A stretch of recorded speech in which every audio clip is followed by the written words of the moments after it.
Hi guys, I'm Zachary Geswitz. I'm doing the project of how to fish, and we're at Bog Pond right now, off of 4A, and I'm going to be using a spinner reel, which is one like this. I do not have a bait caster, and have all my tackle right here. So what I mostly use are plastic worms. They're sometimes scented or, I don't know, kind of like gooey. And I usually just take one of these. So we'll probably use, for darker water, probably use something a little bit brighter. So we'll use one of these. And we'll take these two, put them in our pocket, and then grab a hook.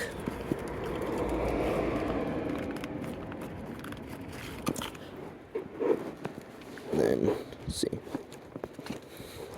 just one second.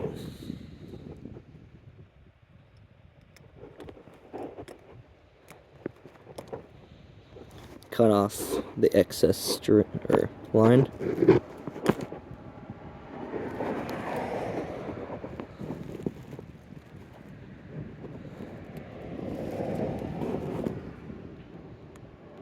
Should have done this before, but that's alright.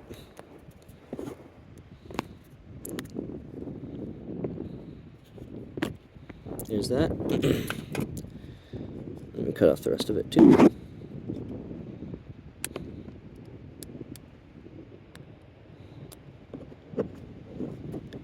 And today I'm going to be going for bass, but for the video and project, but we'll get kind of anything we can. So I have a swivel on my line right here, so I did a fisherman's knot.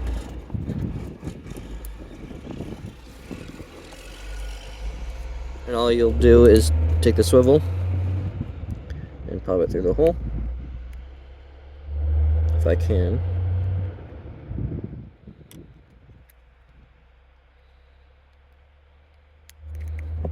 And then you'll clip it around here. And then we're gonna use wacky style right now, so you're gonna find the center of the worm, pass it right through the middle, come out the other side, just like that. So then when it goes up and down, it's kind of like this. And we'll put that in there for right now, and that should be all. So lock the vehicle as well. Alrighty, so really with the spinner reels, all you do is take your finger and pull up on the string.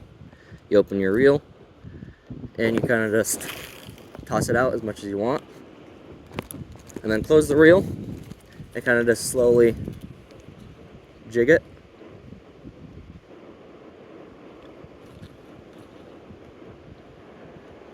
And kind of wait for something to bite. My dad first taught me fishing when I was around 7 years old, so I've been doing it ever since. It's been a, tradition between my dad and I. We usually go out on Grafton Pond on our kayaks and do that sort of stuff. But yeah, I'll be back to you guys once we start getting a bite. I just came from Bog, and we didn't have too much luck there, so I'm kind of just scattering around. And yeah, so we'll bring the tackle box this time, close the door. So with fishing with plastics, there's a couple things you have to remember. The murkier the water, the darker you want, and the lighter the water, the lighter the color. So with that being said, oh look, there's a duck. So with that being said, well, the duck there, we'll kind of go over here. Just stay out of his way. And then also with rubber frogs, kind of like on the grassy parts, kind of see like over there. You can use the frog to kind of jig on top of the water and get the fish to try to bite it. But yeah, so it's pretty murky still from all the pollen, so I'd say we are going to use this little camo wacky rigged. And yep. So again, same thing. You just cast a couple times, let it sink to the bottom. Oh, and yeah. Smell that. Oh, he's taking off. There he is.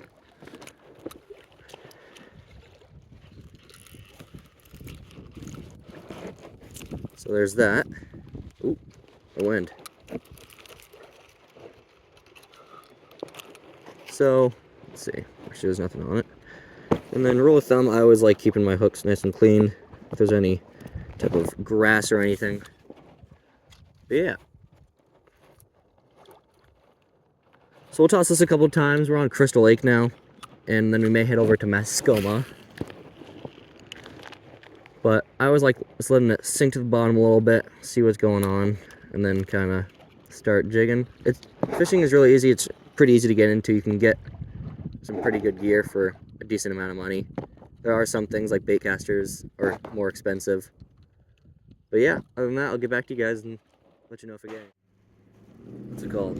I want to make an example out of this, of how to tie a fisherman's knot, because my line just snapped, although it hasn't all day. So first off, you're going to want to take your swivel right here and clean it off. There. And then second, what you want to do is take the line, insert it into the swivel, a little hole on top. Then you're going to want to twist the swivel. I usually do just a couple until it looks enough. So it kind of looks like that. And then you take the line from before and stick it through the top. And then you pull, as well as pushing down.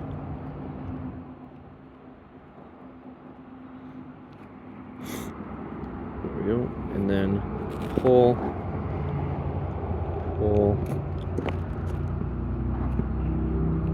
and push down, and pull, and push down. And do that all the way until it gets all the way down to that. And then I usually just try snugging it up. Make sure it's tight, and then you snip this excess one.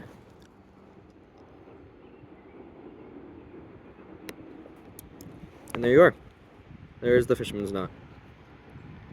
And then you can go right back to fishing, just like before. And that's all.